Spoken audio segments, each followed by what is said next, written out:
Il y a de nombreux points communs entre John Fitzgerald Kennedy et la princesse Lady Diana Spencer. L'un et l'autre furent très populaires. L'un et l'autre ont bousculé les codes de leur milieu.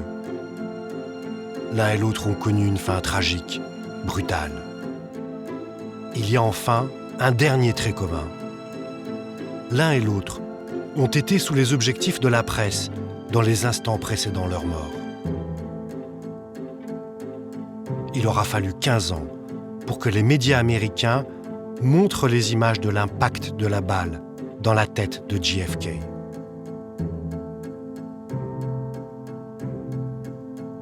« 20 ans après la mort de la princesse Diana, aucun média n'a encore publié les photos d'elle, blessée, dans l'accident qui lui coûtera la vie.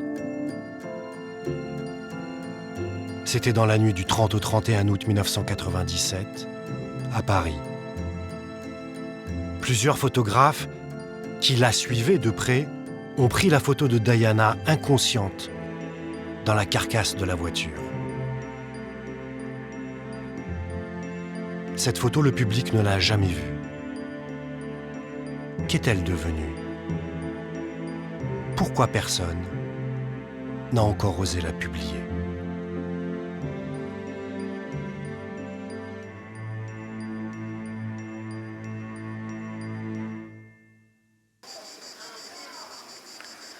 Les rencontres de la photographie à Arles accueillent chaque année de nombreux professionnels et un public de passionnés. Dans une ruelle, quelques tables d'un brocanteur. Il vend des photos anciennes, d'autres plus contemporaines.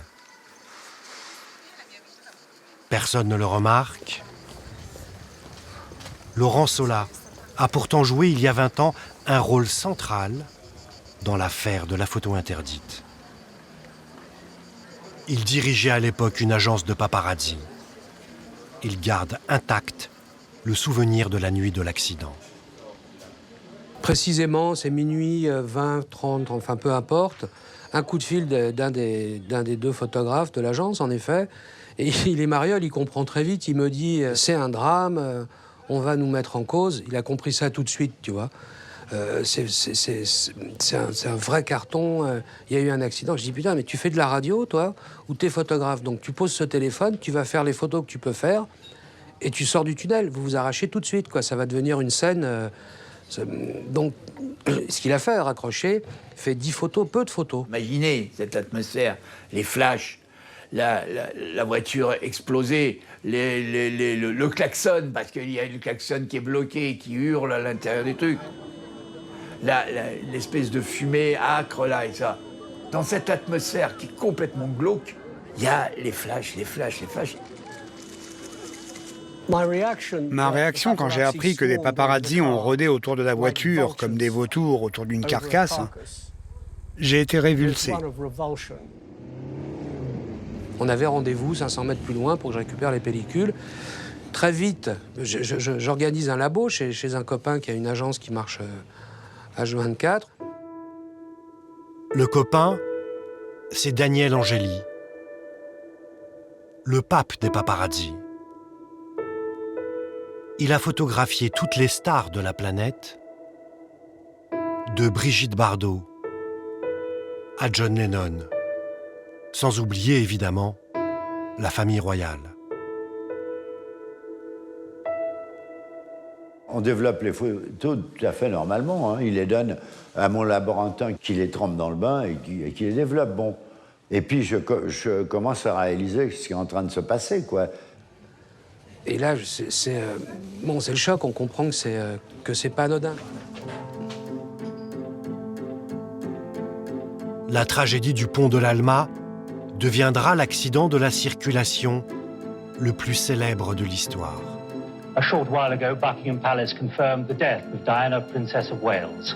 The princess died following a car accident in Paris. She was 36. La femme la plus photographiée au monde est morte en voulant semer des photographes. Plus de 2,5 milliards de téléspectateurs dans 187 pays suivent les obsèques de la princesse de Galles, une émotion planétaire.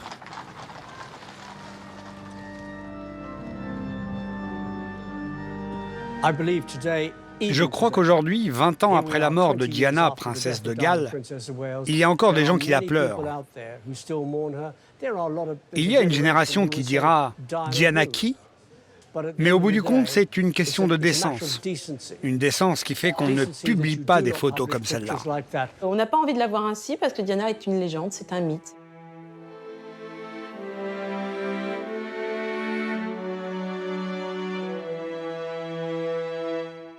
Ces photos-là sont le tabou suprême. Personne ne veut les publier. C'est-à-dire que même si on les publie, on sait très bien que les gens ne l'achèteront pas. C'est un tabou qui est à la mesure de l'icône absolue qu'elle était. Comment Diana s'est-elle construit son statut d'icône qui la rend immontrable au seuil de la mort? De quoi ces photos impubliables sont-elles le nom?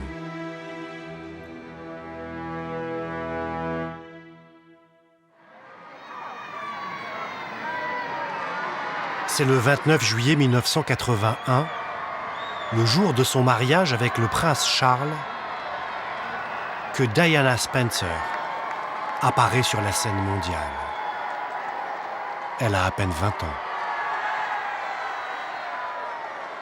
Dans la famille royale, tout est organisé, calibré, millimétré. Au service des Windsor, Dickie Arbiter va chaperonner la princesse pour ses premiers pas au sein de la monarchie. La firme, comme la surnomment ses détracteurs. La première fois que j'ai rencontré Lady Diana Spencer, c'était 3 jours avant qu'elle ne se marie. Je lui ai demandé « Êtes-vous inquiète pour la cérémonie ?» Il y aura des dizaines de milliers de personnes dans la rue, des millions de gens qui vont regarder la télévision. Et elle m'a dit « Eh bien, ce sera déstabilisant, mais ça va être excitant. »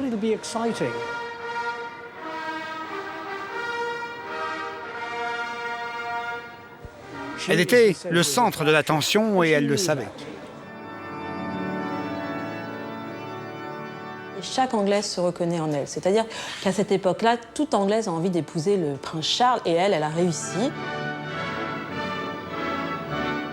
Diana est la fille de l'une des plus grandes lignées aristocratiques anglaises, les Spencer. Elle a 10 ans de moins que le prince Charles. Le prince Charles est un être coincé, conservateur, fier de l'être, et qui n'a nulle envie d'épouser Diana, mais qui est contraint de le faire par sa mère, la reine Élisabeth II, et son père, et Diana, à sa manière, est parfaite. D'emblée, c'est pas encore l'icône, mais elle a un visage intéressant, elle a une allure intéressante. Un portraitiste est forcément séduit par cela, la façon simplement de regarder. Elle a un regard à elle. Les journaux commencent à sentir qu'elle a un énorme potentiel, que cette jeune fille va apporter un renouveau au niveau de la monarchie.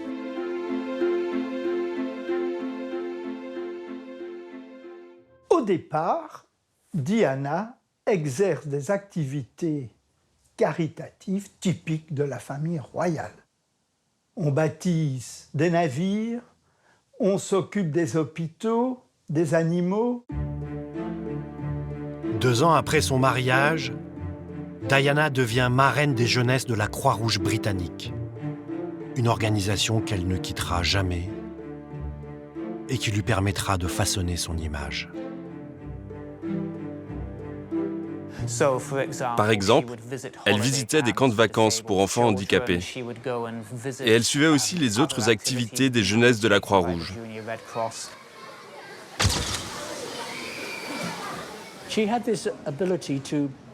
Elle avait cette capacité de mettre les gens à l'aise, de communiquer avec eux. Elle ne prenait pas les gens de haut. Elle mettait tout le monde au même niveau qu'elle.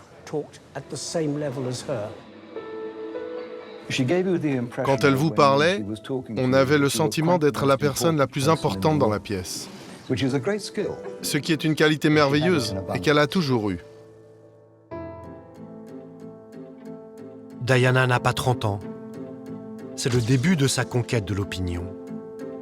Elle ne s'arrêtera plus. Elle a très rapidement conscience de son image qu'elle cherche à contrôler.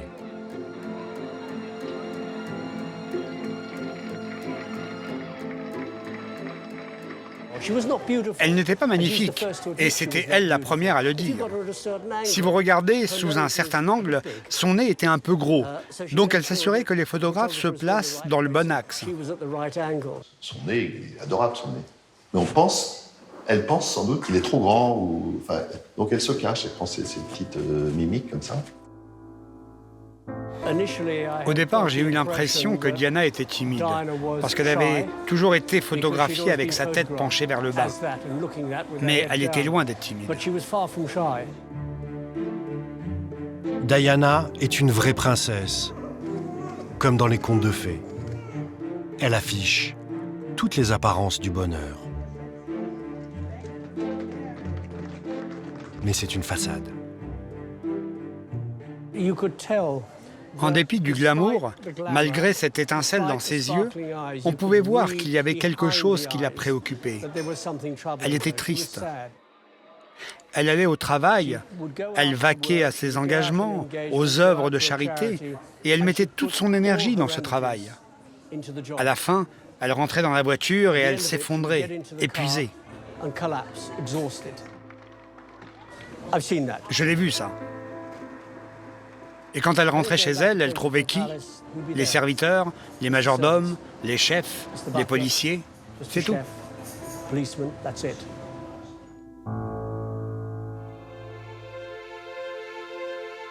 Diana est seule.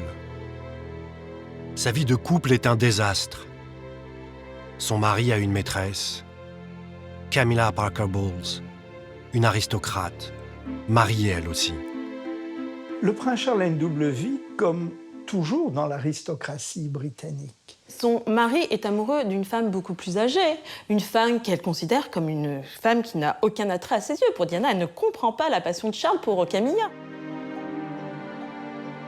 Alors que la relation de Charles et Camilla devient le secret le moins bien gardé du royaume, Diana, bafouée, se sent profondément humiliée. Le plus étonnant dans la saga Diana, c'est comment cet aristocrate va refuser ce modèle aristocratique, femme et maîtresse, au même moment. Elle va se révolter contre ce modèle, mais cela va prendre du temps.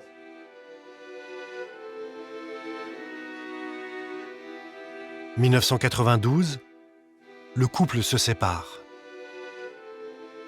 Diana, qui a l'opinion de son côté, offre au monde une image de maman modèle, de femme moderne.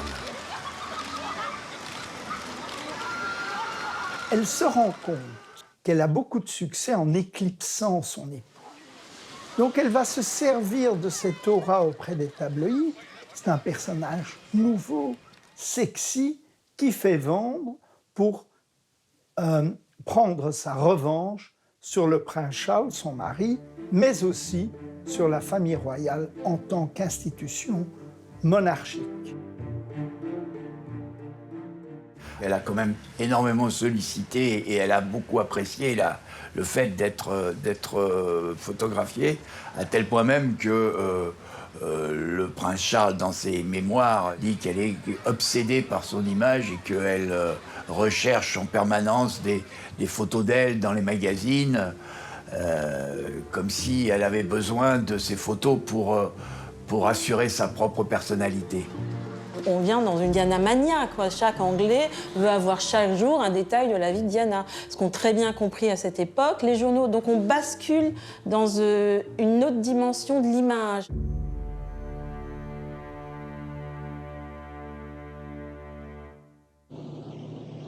En 1992, les Balkans sont plongés dans le chaos. La Yougoslavie se désintègre. Diana sort de ses traditionnelles missions caritatives en Angleterre. Elle se penche alors sur le sort des victimes de cette guerre et rend visite à des réfugiés croates.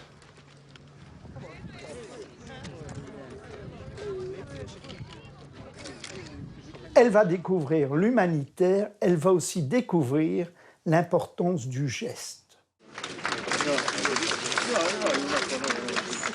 Et d'une certaine manière, en s'affichant comme ça, elle renvoie une image négative de la cour royale, elle renvoie la cour royale à quelque chose de guindé, d'obsolète, de prude et de lointain. Au cours de cette visite, Diana reste très vigilante sur son image, guette la moindre caméra. À la fois, elle maîtrise complètement son image, sa posture, la place des caméras, etc. Et on peut parfaitement travailler la mise en scène et être dans la sincérité. Je pense que c'était son cas. Elle a toujours eu ce sentiment qu'elle était de trop, qu'elle n'avait pas sa place. Et parmi les plus démunis, les plus pauvres, les plus malheureux, elle a sa place. Plus elle s'engage auprès des damnés de la terre, plus elle s'élève. La légende de la princesse des cœurs est en marche. Elle ne s'arrêtera plus. Et Diana sera la première à oser braver des maladies terrifiantes comme le sida, répugnantes comme la lèpre.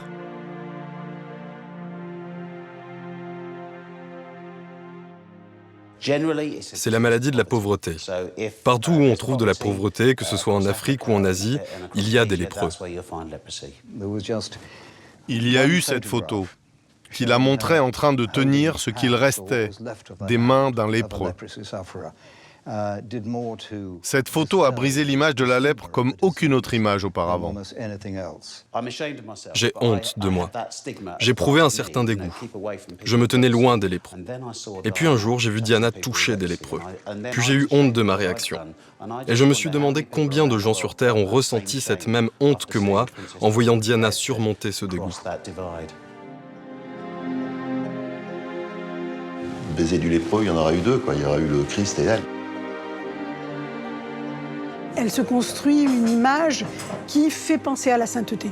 C'est-à-dire, je fais le bien, j'en suis heureuse. Elle devient un petit peu un exemple. C'est-à-dire qu'elle fait bouger les mentalités. Diana aura davantage fait contre la lèpre que n'importe qui d'autre avant elle, et même après elle. J'ai calculé l'impact qu'a eu la princesse sur les dons que nous avons récoltés. Grâce à sa présence et à ses interventions, j'estime ce montant à plus d'1 million de livres. Durant cette période, elle va aussi se métamorphoser physiquement. Elle devient l'aristocrate la plus élégante, la plus respectée de la planète.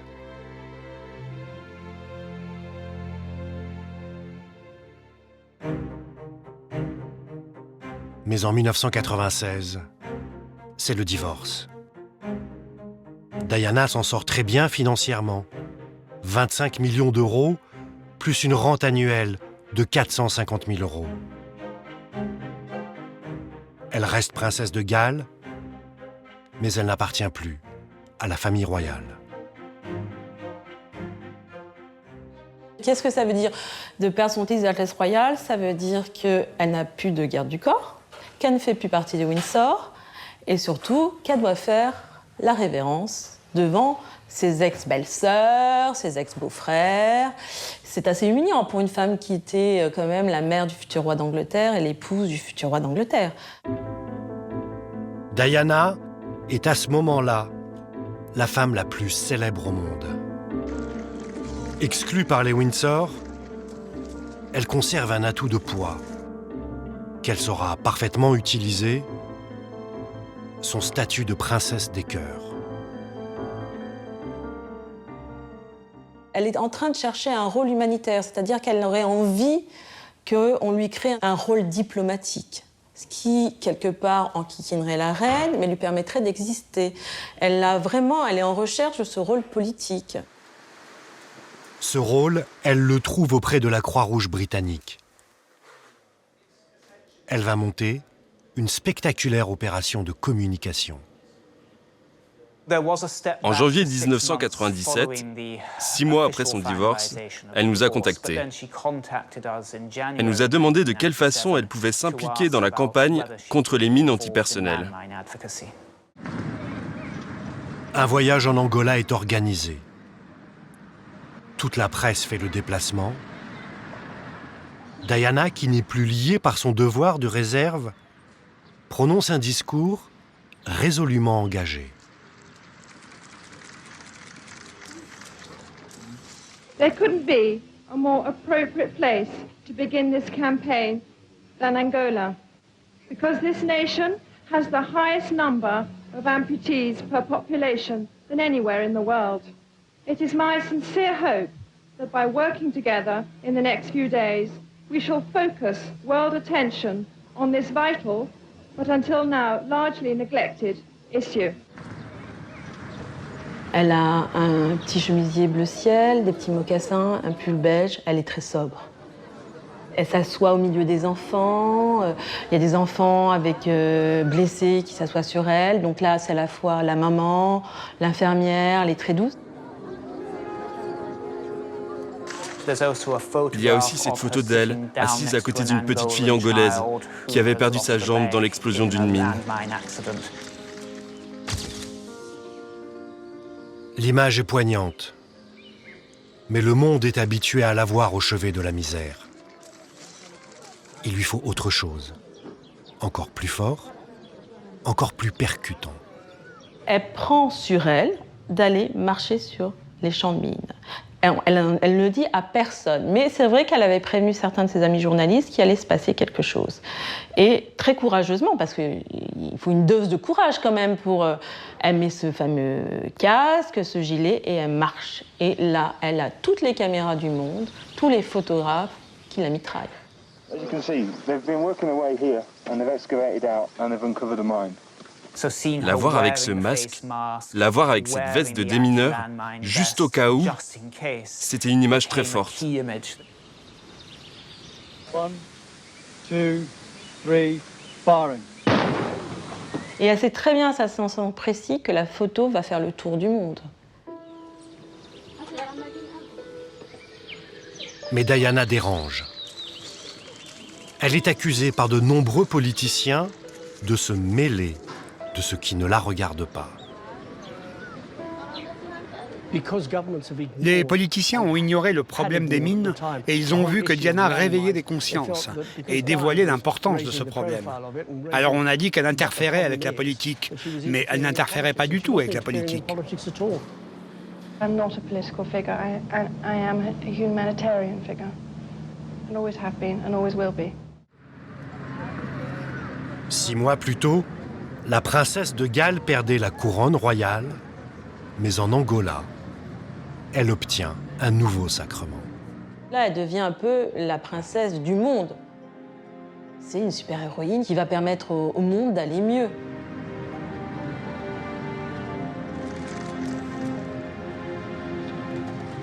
Son voyage en Angola contribuera à l'attribution du prix Nobel de la paix à la campagne internationale contre les mines antipersonnelles. Ce sera en décembre 1997. Mais elle ne sera plus là.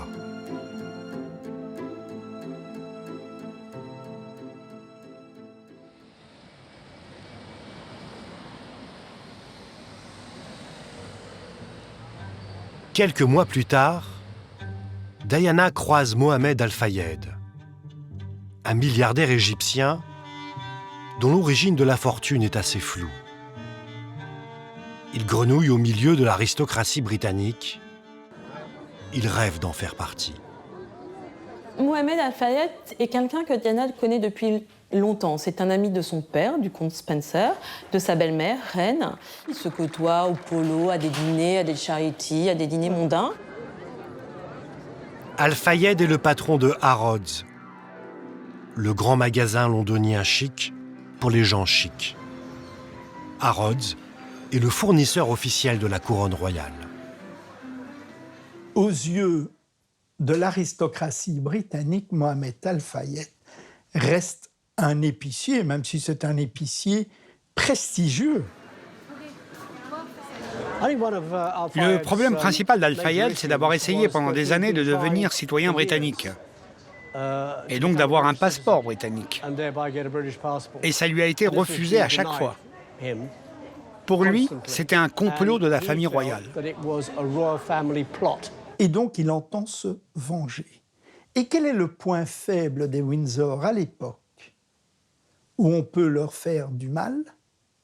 C'est Diana, qui est devenue un électron libre, une bombe à retardement. Fayette, qui est quelqu'un de très intuitif, a senti ce point faible. Al-Fayed invite alors la princesse et ses enfants dans sa luxueuse villa de Saint-Tropez. Le milliardaire ne lésine pas sur les moyens pour impressionner ses hôtes. Il a racheté ce spectaculaire yacht, le Johnny Cole, qu'il fait remettre à neuf.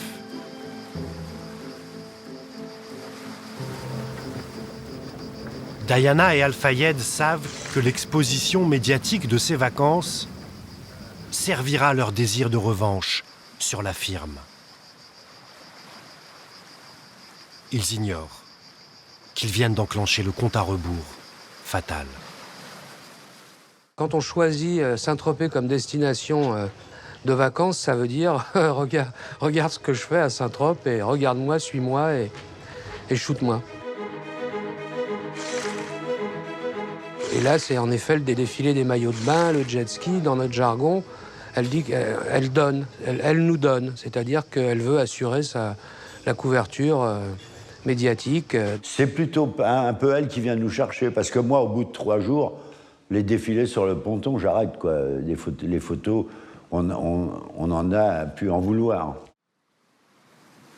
C'est le premier été de Diana célibataire. Les photographes louent des bateaux et des hélicoptères pour suivre chaque instant de ses vacances. Elle prenait le petit bateau qu'on prend pour aller sur le gros d'Al-Fayed, elle passait devant en leur disant bonjour. Bon, il n'y avait pas du tout de conflit avec la presse, quoi. Elle leur disait bonjour le matin. Les mecs, elle les connaît depuis 20 ans, c'est Arthur Edwards, c'est le mec du Sun, c'est le mec du Mirror, elle les connaît tous un par un. Donc finalement, chaque partie trouve son compte. Les paparazzi parce que leurs photos sont publiées dans la presse, et Diana parce qu'il y a une photo d'elle tous les jours dans la presse. Ça va commencer à se gâter, c'est avec l'arrivée de Dodi Al-Fayed, parce que Mohamed Al-Fayed, qui à mon avis a un plan, fait venir son fils le 14 juillet pour tenir compagnie, entre guillemets, à la princesse Diana. On se dit, là, c'est quand même Dodi, playboy, jet-setter. On dit, là, il y a enquête. Dodi Al-Fayed est un playboy cocaïnomane qui a fait sa carrière à Hollywood. Dodi est vraiment très aux petits soins pour elle. Il la gâte, il la couvre de cadeaux et il lui propose de partir un week-end à Paris. Ils prennent le jet privé de Harold, elle dîne à Paris. Personne n'est au courant de sa venue. Si elle donne pas l'info, si elle fait pas fuiter, si elle n'a pas besoin de presse et de... à ce moment-là, on passe au travers. Ce qui montre que quand elle veut passer inaperçue, elle est totalement inaperçue. Mi-août, Diana retrouve Dodi pour une croisière en Méditerranée à bord du yacht le Johnny Cole.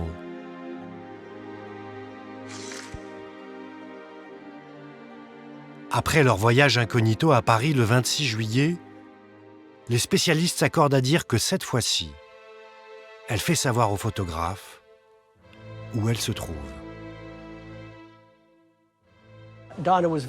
Diana était très forte.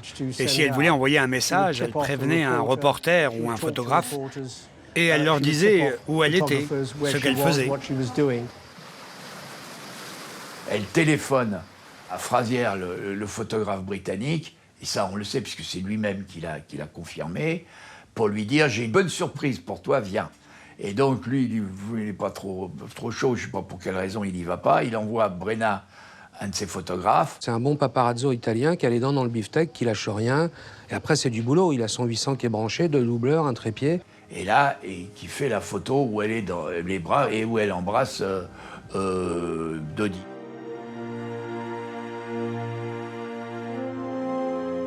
C'est la première fois qu'on voit la princesse embrasser un autre homme que Charles, vous vous rendez compte? Et en plus, un héritier musulman.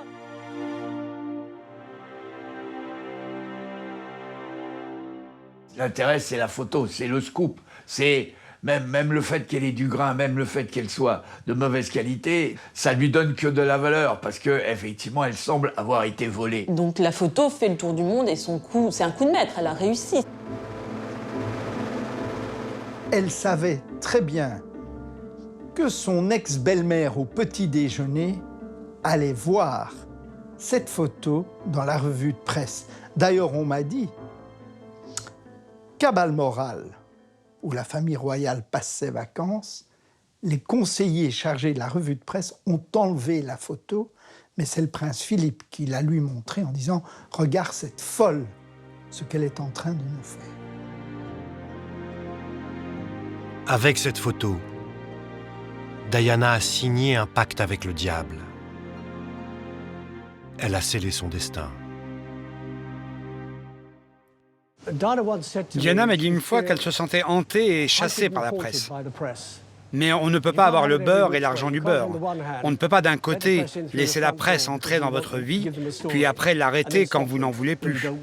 Une fois que vous lui ouvrez la porte, elle pense que vous lui appartenez. Donc là, la traque va prendre une autre dimension. C'est-à-dire que cette traque qu'elle maîtrisait jusqu'à présent lui échappe. Tous les photographes sont à l'affût. À la fin de la croisière, Diana doit rentrer à Londres. Mais le couple fera escale à Paris. Ce sera le dernier jour de Diana et Dodi. Paris, 30 août, j'ai eu l'heure et le lieu d'arrivée. Donc, il y a deux photographes de l'agence qui sont au Bourget, qui finissent par savoir où le lyre va se poser, qui repèrent la voiture et le chauffeur qui est déjà là. Déjà, ce qui est quand même bizarre, c'est que tous les paparazzis français étaient au courant. Et toutes les agences de presse, pas uniquement les agences de paparazzi, vous voyez, il y avait SIPA, il y avait Sigma, il y avait Gamma, il y avait tout le monde. Les mecs sont en place, descendent de l'avion. Effectivement, on sent une petite tension. Les photographes qui ont l'habitude de la prendre en photo et de décrypter ses photos voient elle se mord les lèvres, elle est en retrait, elle est fatiguée. Elle est fatiguée et surtout, elle n'a pas du tout envie d'être à Paris. Et donc, Dodi Al-Fayed commet une erreur fondamentale, c'est de ne pas prévenir les autorités françaises qui auraient assuré un minimum de services d'ordre, et notamment de garde du corps et de policiers. Et donc, il s'occupe de tout. Et elle suit le mouvement sans trop savoir ce qui se passe. Le convoi quitte l'aéroport, les photographes le suivent, la routine. On a fait des centaines de ce qu'on appelle des courettes. Bon, là, c'est un peu tendu, elle fait la gueule dans la voiture, elle fait la gueule, mais bon. 16h35, le couple arrive au Ritz, un palace parisien qui appartient au père de Dodi. L'hôtel est truffé de caméras de surveillance. Elles livreront aux enquêteurs de précieux renseignements sur les allées et venues du couple. 18h59, départ du Ritz pour se rendre près des Champs-Élysées dans l'hôtel particulier des Al-Fayed. Le garde du corps, Trevor S. Jones, racontera qu'il y a eu un accrochage avec les paparazzis. Le couple se change et repart dîner dans un restaurant discret. Bizarrement, et de façon incompréhensible, Dodi Al-Fayed change le plan et décide de retourner au Ritz. Mais il ne le dit à personne. C'est-à-dire que Dodi perd totalement le contrôle dans cette journée, c'est qu'il est dépassé lui aussi. Même le Trevor Street Jones ne sait pas ce qui se passe. Et surtout, il voit ce jour-là qu'il y a un truc qui ne va pas. Le problème, c'est qu'il est le seul à avoir cette réflexion. Et puis ce jour-là, ce qu'il est dit, c'est que Dodi l'écoute pas trop.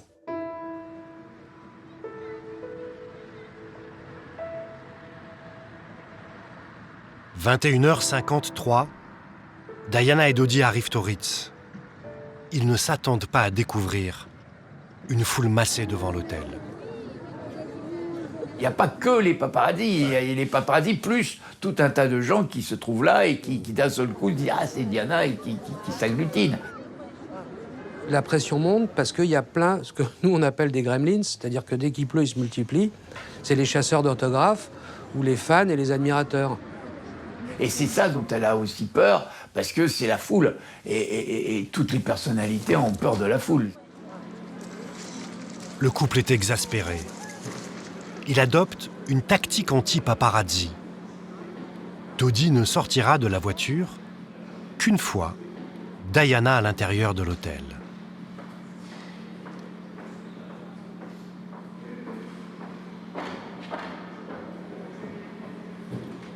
Ils savent très bien qu'en sortant un par un, les photos n'ont aucune valeur.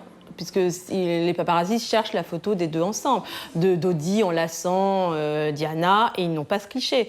Donc elle décide de ne pas donner aux paparazzis ce qu'ils viennent chercher. Elle en a assez. Ils rejoignent le restaurant de l'hôtel. Tous les clients les observent.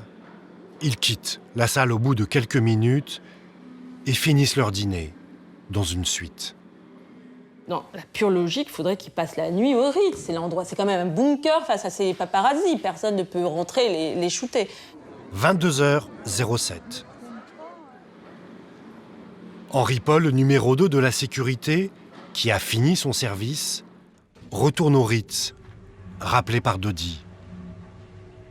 Son patron vient d'avoir une très brillante idée. Dodi décide, on ne sait pas pourquoi et on ne sait pas comment, qu'il ne va pas prendre les voitures qui sont en bas devant le Ritz, mais que très intelligemment, il va prendre une voiture derrière et partir en douce. Sauf que c'est totalement stupide et ne pas connaître le professionnalisme des paparazzis. C'est-à-dire qu'ils connaissent très bien cette porte dérobée. Le leur, effectivement, ne fonctionne pas. Il est tellement évident qu'ils sont déjà là à attendre la princesse.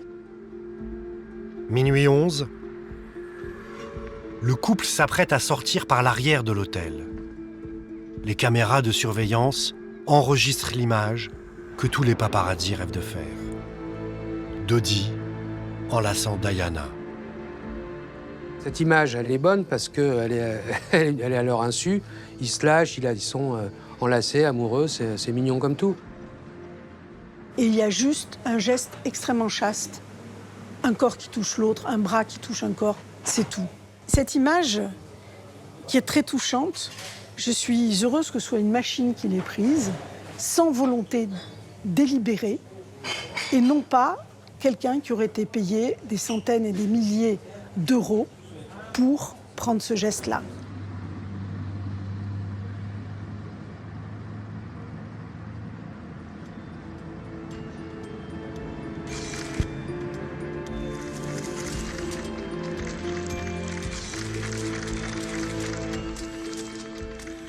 Le volant est confié à Henri Paul.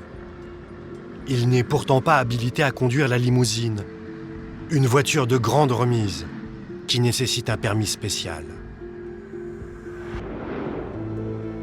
C'est la dernière photo du couple vivant. Elle témoigne de la précipitation de ce départ. Et c'est là la grosse erreur de Dodi, et ce qui montre qu'il n'était pas très malin. C'est-à-dire que quand on sort avec une femme comme Diana, avec une personnalité comme elle, tout est préparé, tout est minuté. Ça se calcule, un trajet, savoir où on va aller, ça se calcule par avance, on sait par où on va passer, là, on improvise. Et on est dans l'improvisation la plus totale sur trop de points. Les paparazzis poursuivaient la voiture. Le chauffeur voulait les semer. Donc il a appuyé sur l'accélérateur et a perdu le contrôle. Minuit 23, l'accident. La voiture est broyée. Henry Paul et Dodi Al-Fayed décèdent sur le coup. Le garde du corps, Trevor Rhys-Jones, et la princesse Diana sont grièvement blessés. Quand les photographes arrivent, ils découvrent la scène de l'accident. Pour eux, ils sont sous choc, quoi. Ils ne comprennent pas vraiment. Et c'est vrai que leur réflexe, c'est de mitrailler. Mon photographe, il a fait son boulot, il a fait toutes les photos, quoi. Je veux dire, il ne pensait pas que tout le monde allait décéder dans l'accident. Je veux dire, sur le coup, il arrive, il voit des gens blessés, il commence par prévenir, mais il fait son boulot. Après, bon, voilà, quoi. À ce moment-là, quelques photographes vont prendre des clichés de la princesse dans la carcasse de la voiture, juste avant l'arrivée des secours et de la police. Un certain nombre de photographes, 6 plus le motard, vont être arrêtés sur place. La plupart des pellicules sont confisquées par la police, évidemment. Moi, je revois les images du car avec mon photographe qu'on voit par la fenêtre. Bon. Il a maudit ces images tout le reste de sa vie. Il ne raconte pas l'histoire de la même manière. Il a fait son boulot. Il pense avoir fait les photos de sa vie, les plus importantes de sa vie, au niveau actualité et métier. Il y a à peu près 4 ou 5 autres photographes, après avoir pris leurs photos, qui sont partis tout de suite quand ils ont commencé à entendre les pompiers et la police arriver.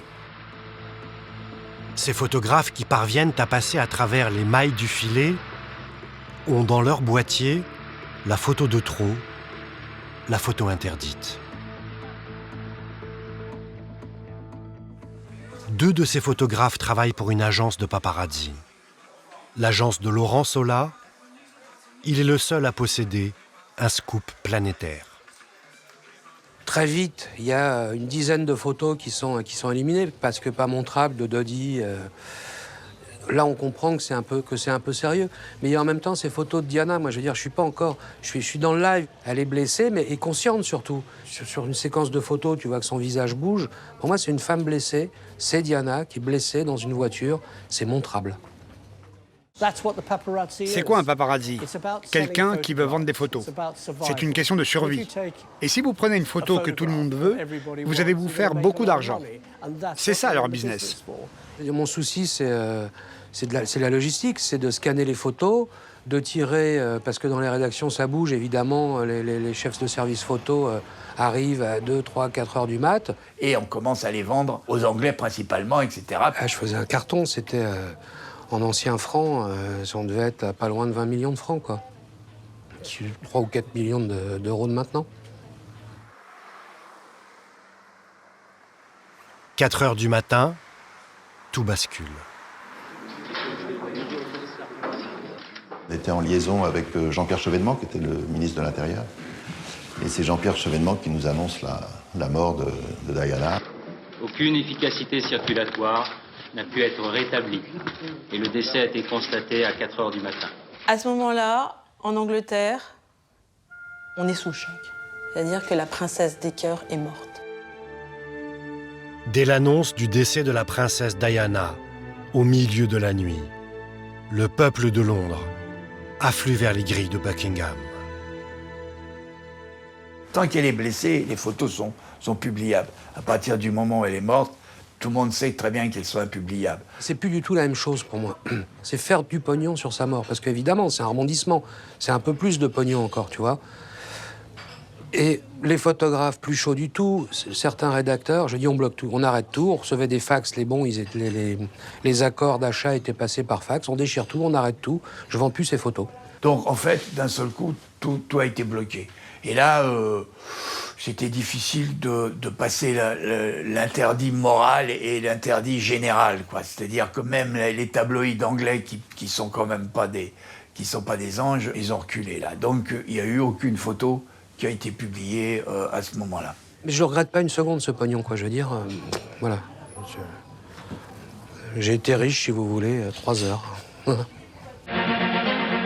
Mesdames, Messieurs, bonsoir. Voici les titres de l'actualité de ce mardi. 5 photographes et un motard de presse poursuivis pour homicide involontaire, blessure involontaire et non-assistance à personne en danger. Ils ont été remis en liberté, pour certains avec contrôle judiciaire. Le sort du dernier se décide en ce moment dans le cabinet du juge. Laurent Sola sait qu'il a une bombe entre les mains.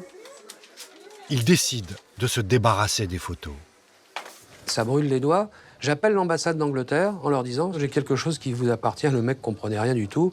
Je voulais donner les pellicules à l'ambassade. Et en fait, t'appelles une ambassade, t'es systématiquement enregistré. Ils ont appelé le 36. Le 36 m'a convoqué. Et j'y suis allé. Tu fais pas autrement, tu te mets pas en cavale. Tu vois, je suis journaliste. J'allais pas me casser, je sais pas où. Laurent Sola est placé en garde à vue. 2 de ses collaborateurs sont arrêtés. Toute la presse est dans le collimateur. Les rédactions sont perquisitionnées parce qu'on veut trouver la fameuse photo qui montrerait la princesse morte. Et il y a comme un vent de folie autour de cette photo. L'enquête est confiée à la crime. Elle révèle très vite que le chauffeur, Henri Paul, avait 1,80 g d'alcool dans le sang et qu'il suivait un traitement incompatible avec la prise d'alcool. Enfin, curieusement, les ceintures de sécurité n'étaient pas bouclées. Vous devez vous demander pourquoi il ne portait pas la ceinture de sécurité. Le garde du corps à l'avant l'avait. Pourquoi Diana n'avait pas sa ceinture? Elle était très stricte avec ça au Royaume-Uni. Elle mettait toujours sa ceinture. La justice garde pourtant les photographes sous pression. Il y avait, je pense aussi à une autre ambition moins visible, qui était de neutraliser la possibilité d'une diffusion à l'échelon mondial des photos représentant Lady Diana en train d'expirer. On est dans la diplomatie. Et là, les politiques français, les gens en place, commencent un peu à se pisser dessus en se disant il ne faut pas d'abord que les images sortent, il faut savoir ce qui s'est passé. Et effectivement, il déploie un cirque énorme autour de nous. Plus l'émotion est grande, plus les gens sont bouleversés et plus, de façon très irrationnelle, il y a un besoin de coupable. Il y a une volonté de mettre les paparazzis au pas et la presse au pas. Et on devient, c'est écrit sous le tunnel, paparazzi, assassin, on est les tueurs de princesses. Et c'est vraiment pour moi le début de la fin de ce métier, le déclin. Pour moi, en tout cas, mon métier a changé. Ça a été un virage à angle droit pour tout le monde, c'est sûr. En 1999, la justice rend sa décision. Non-lieu pour les photographes, mais leur comportement est sévèrement critiqué. L'accident est intervenu dans un contexte auquel ils n'étaient pas étrangers. Et si ce comportement les renvoie, comme pour ceux pour lesquels ils agissent, aux conditions morales et déontologiques de leur activité, il ne constitue pas une infraction pénale. Toute la presse fait son mea culpa. Plus jamais ça.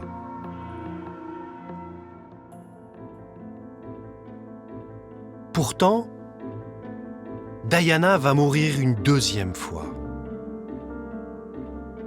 Sa mémoire sera piétinée.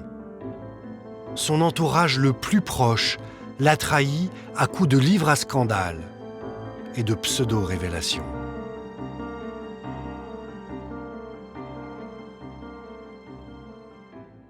Et c'est là qu'il y a eu cette série de valets et de femmes de chambre et d'amants de seconde catégorie et de soi-disant conseillers de l'ombre qui vendent leurs souvenirs de Diana en espèces trébuchantes. Son majordome, l'obséquieux Paul Burrell, demande encore aujourd'hui 5 000 € pour une interview. Le major Hewitt, son ancien amant, a vendu à la presse les lettres que Diana lui écrivait. Son garde du corps, flic à Scotland Yard, assermenté, a livré des informations sur son intimité. Un déballage obscène. Mais la photo interdite, elle, reste impubliable. Est-ce que l'image est plus forte? Oui, forcément. Parce que l'image fait jouer le fantasme. Le mot instruit une distance, même quand c'est faux. Il y a quelque chose de l'émotion dans l'image qui ne fait pas appel au même ressort que la lecture. 10 ans après l'accident, un journaliste publie un livre basé sur l'enquête judiciaire. Il reproduit habilement quelques pièces du dossier, dont une photocopie de la photo interdite saisie par la police. Ce journaliste est le premier à braver le tabou, mais en prenant 1000 précautions et en s'abritant derrière l'enquête officielle. C'est Jean-Michel Karadec. J'avais accès au dossier et donc j'ai publié un certain nombre de pièces de ce dossier, dont cette photo. C'est une des photos des mecs qui bossaient pour moi, mais j'en suis sûr, c'est bien une de celles que je diffusais, ouais, qui sort du 36. C'est une photo dans laquelle on a l'impression qu'elle est inconsciente. C'est une femme inconsciente. Au second plan, au premier plan, on voit un secouriste ou un médecin, je ne sais pas, qui s'occupe d'elle.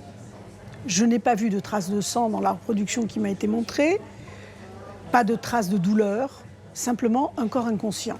On dirait qu'elle dort, mais c'est pour ça d'ailleurs que moi on a pu la publier, parce que si ça avait été une photo trash, on ne l'aurait pas publiée. Celle-là, elle est pas trash. Bon. La publication de cette photocopie de la photo interdite ne passe pas inaperçue. Le magazine italien Qui la reproduit en une. Les tabloïds britanniques font semblant de s'indigner tout en la publiant. Ces photos ont été reprises par l'ensemble de la presse tabloïde britannique en disant quelle honte, etc. Et en publiant la photo en pleine page, c'est l'exemple de l'hypocrisie des tabloïds britanniques. Cela fait 10 ans qu'une photocopie de mauvaise qualité, en noir et blanc, a été publiée. Personne à ce jour n'a diffusé la photo originale en couleur. 20 ans après, l'émotion est toujours intacte, le mythe encore vivant.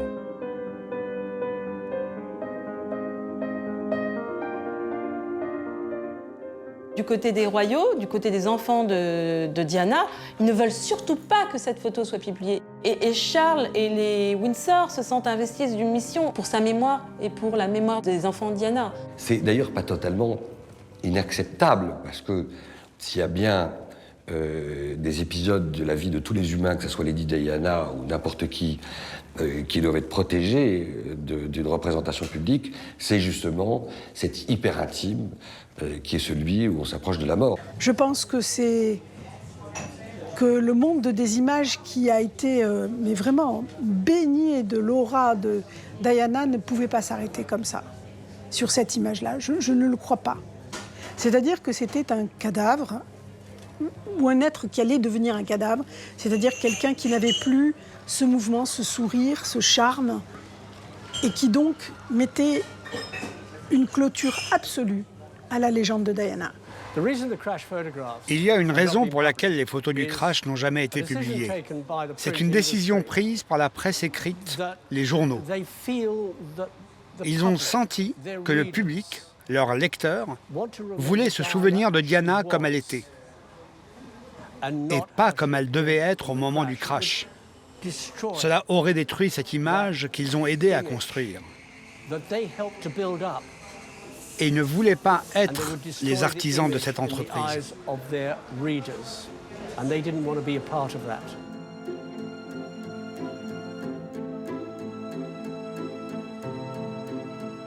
Mais une photo, c'est toujours publié. Ça n'existe pas, une photo. Il faudrait détruire les images.